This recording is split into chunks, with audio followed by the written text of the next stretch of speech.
From the opinion pages of the Wall Street Journal, this is Potomac Watch. President Biden finished up a week in Europe, highlighted by the NATO summit that agreed to admit Sweden as the alliance's 32nd member, but not give Ukraine a firm timeline to join the defense pact. What did the summit accomplish, and what's the impact on U.S. interests? Plus, FBI Director Christopher Wray is grilled by House Republicans this week, but did we learn anything new, or was Mr. Wray the artful dodger? All right, welcome. I'm Paul Gigot, editor of the opinion pages of the Wall Street Journal, and here with my colleagues, Bill McGurn and Kim Strassel, who, for their considerable sins, watched the Chris Wray hearing on Capitol Hill on Wednesday. But before we get to their suffering for that, let's talk about the NATO summit and what is a revitalized defense alliance in the wake of the Russian invasion of Ukraine. Now, my view, Kim and Bill, is that this was a pretty successful summit overall for NATO and President Biden. The alliance wanted Sweden to join. Sweden wanted to join, and Turkey's strongman, President Erdogan, finally withdrew his objection. So that is now moving ahead, be the 32nd member. Sweden doesn't bring a huge military capability, but because of its strategic location in the north of the alliance, it does help alliance defenses against Russia, of course, which has the Arctic presence and naval bases up to the north. And especially with Finland having joined this last year, it really does buttress the geographic presence. And Finland has actually, for a very small country, has a pretty potent military. So I guess the key point here, Bill, is that Putin has accomplished what peace never could, which is expand and firm up the Atlantic Alliance in the post-Cold War era. Yeah, sure it has. NATO was always directed at the Soviet Union, and now it's directed at Russia. If you remember, before the war, Putin was always complaining NATO was on his doorstep and be further on his doorstep if Ukraine joined. And even Henry Kissinger always argued against admitting Ukraine for that reason. And now that's all turned against them.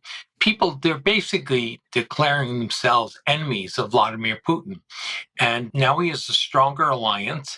I know Ukraine is disappointed, but it's clear that someday it'll be part of NATO, again, as Kissinger now says.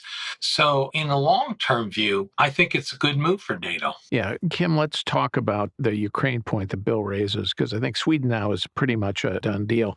Let's listen first to the Ukrainian president, Volodymyr Zelensky, and then President Biden talk about Ukraine and NATO. The outcome of the NATO summit in Vilnius is a very much needed and meaningful success for Ukraine. And I'm grateful to all leaders in NATO countries for very practical and unprecedented support, considering decades of our relations support for Ukraine. Today, there are security guarantees for Ukraine on the way to NATO. We're going to provide security to Ukraine for its needs and against any aggression that may occur.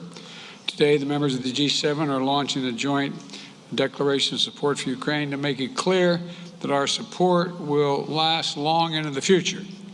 This starts a process by which each of our nations and any other nation who wishes to participate will negotiate long-term bilateral security commitments with and to Ukraine. We're going to help Ukraine build a strong, capable defense across land, air, and sea, and from which will be a force of stability in the region and deter against any and all threats. Kim, Ukraine's entry obviously proving more problematic, at least at this stage, than Sweden's and Finland's has. The frontline NATO states, the Baltic states, and Poland in particular, really do want Ukraine in the alliance, but President Biden and Germany in particular are more skeptical. And Volodymyr Zelensky changed his tune during the summit. One day he was saying it was ridiculous that there wasn't a clear path for NATO. The next day, after consultations, he's saying, well, it's all much better. Probably some of that intended for the home Ukrainian audience. But what do you make of the security guarantee path by Biden as opposed to a timeline for entry by Ukraine. Yeah, in terms of Zelensky's comments, the word he actually used was it was absurd that there was no timeline for Ukraine's entry. And then, as you say, by the time he left, he actually said, and I quote, he said he left, quote, with support from the leaders and an unambiguous statement that Ukraine will be in NATO, end quote. Now, I'm not quite sure it was that unambiguous. I think that, in fact, what the rest of the leaders were doing were, in fact, giving themselves space to make a decision down the road. They said kind of vaguely that Ukraine would be let in when allies could agree and when conditions were met without really spelling those out. I mean, I think there's a very good case for Ukraine's ultimate membership in NATO over the course of this war. Obviously, they've created, by working alongside Western forces, a more interoperable military.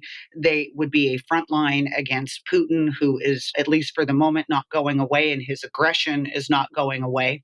And holding this out to Zelensky also could be very helpful to him at some point as this war is going on, if he needs to sell some sort of negotiated peace. The idea that one thing that would come out of this would be NATO membership. Now, they did try to, I think, mollify him a little bit and take some first steps, which might be why he changed his tune a bit. They created a new body called the NATO Ukraine Council, which will give Ukraine a voice alongside the other NATO member states on key issues.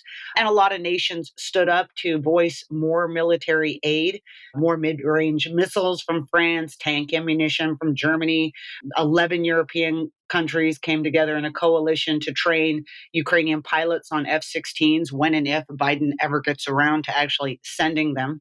So I think this is in keeping with what you said. It was a successful summit, and I think it was successful overall for Ukraine. They might not have gotten everything that they wanted, but there was certainly a really strong show of support for the country and its endeavors against Russia, and NATO members embracing Zelensky in many ways, if not full membership at NATO. Bill, the president contributed, I think, to the early doubts about commitment by the allies supporting Ukraine by his statements, well, President Biden, that is, where he raised a couple of objections to immediate entry by Ukraine. One was, well, it hasn't made enough progress on democratization. Well, if that's a standard, then what the hell is Turkey doing at it? The second point was that the familiar fear of a Russian escalation, right? World War III, if Ukraine would be given a path to NATO. My feeling on that argument is that, well, Russia and Putin don't need another reason for escalation if that's what they want to do. He's threatened that since the very beginning of the war. And at this stage, I don't believe he really does want a full-scale conflict with NATO because he would lose handily. Obviously, the risk of nuclear escalation is there, but in any conventional fight, he would be routed. So I don't think that that stands up. But the more persuasive argument for me now is that, well, look, you're in a hot conflict. The most important priority is winning that war. And then we don't want to complicate the Article 5 commitment that if one ally is attacked, all will fight on that ally's behalf. To be complicated here in a time of in a hot war, you want that to be something that's worked out when you have the peace. Yeah, I think that's the real objection. As far as provoking Russia, the whole reason we have this war is because we didn't let Ukraine in before on the grounds that it would provoke Putin. We can see no matter what we do, Putin will do what he wants to do, and he wants Ukraine, and he invaded. You raise, I think, the key question. There are contested regions of Ukraine where the Russians have control of certain territory. So if you let them in, could they next day say, well, the Russians are occupying our territory, so NATO has to defend it? I think there are ways to deal with this, but they're complicated. And I can see why the final decision is put off till at least there's some kind of resolution to that or stalemate. But it's too early now.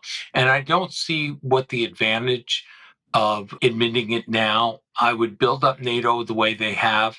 And I think the primary issue is giving Ukraine the wherewithal to fight the Russians. We've been giving them aid all along. It's been vital.